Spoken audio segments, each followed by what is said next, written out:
ओम श्री सतनाम साखी। जय श्री कृष्ण। परम श्रद्धेय सद्गुरु स्वामी शांति प्रकाश जी महाराज के सत्संग प्रवचनों से संकलित प्रेरक प्रसंग। सत्संग वर्खा भाग 18 प्रवचन 16। अपना किया हुआ ही हमारे सामने आता है।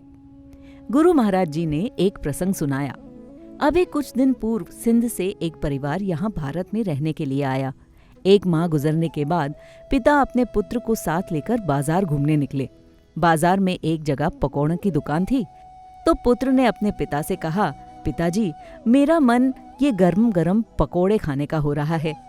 पिता की मर्जी नहीं थी, तो उसने बहाना बनाकर क्या कहा, बेटे, पकौड़े हों तो पाकिस्तान के, ये कोई पकौड़े हैं? अरे इनका घी भी बेकार है, खाएंगे तो जुकाम हो जाएगा, गले में जलन होगी। पिता की बात सुनकर पुत्र चुपचाप आगे चलता चला।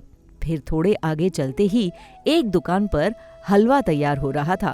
पुत्र ने फिर से कहा, पिताजी, भला यही सीरा लेकर खाएं? पिता ने कहा, बेटे, मैंने तुझे पहले ही कहा था ना, यहाँ का घी वगैरह सही नहीं है। ये भी कोई सीरा है भला? सीरा हो तो शिकारपुर का, यहाँ का क्या सीरा होगा?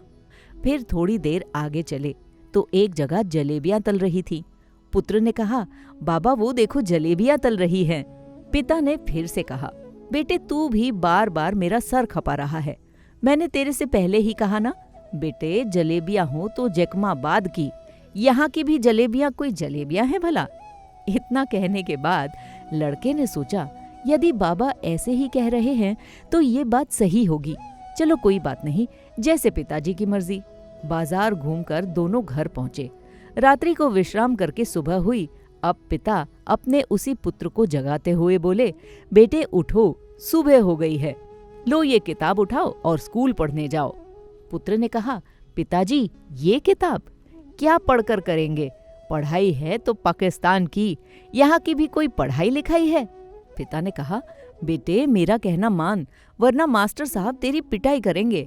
पुत्र ने जवाब दिया, पिताजी, यहाँ के भी कोई मास्टर हैं? अरे मास्टर तो पाकिस्तान के हों। पिता ने कहा, अरे बेवकूफ, मैं तेरा बाप हूँ, मेरा कहना नहीं मानेगा? पुत्र ने जवाब दिया, पिताजी, पिता हो तो पाकिस्तान के, यहाँ के भी पिता कोई पिता होते हैं? जब लड़के ने ऐसे जवाब दिए तो पिता ने कहा, भाई, मेरी तो तौबा है जो मैंने ऐसा सब कहा। इसका मतलब इंसान जैसा कर्म करता है, जैसा वो बोलता करता है, तो वो संतान में संस्कारित होकर हमारे सामने उपस्थित हो जाता है।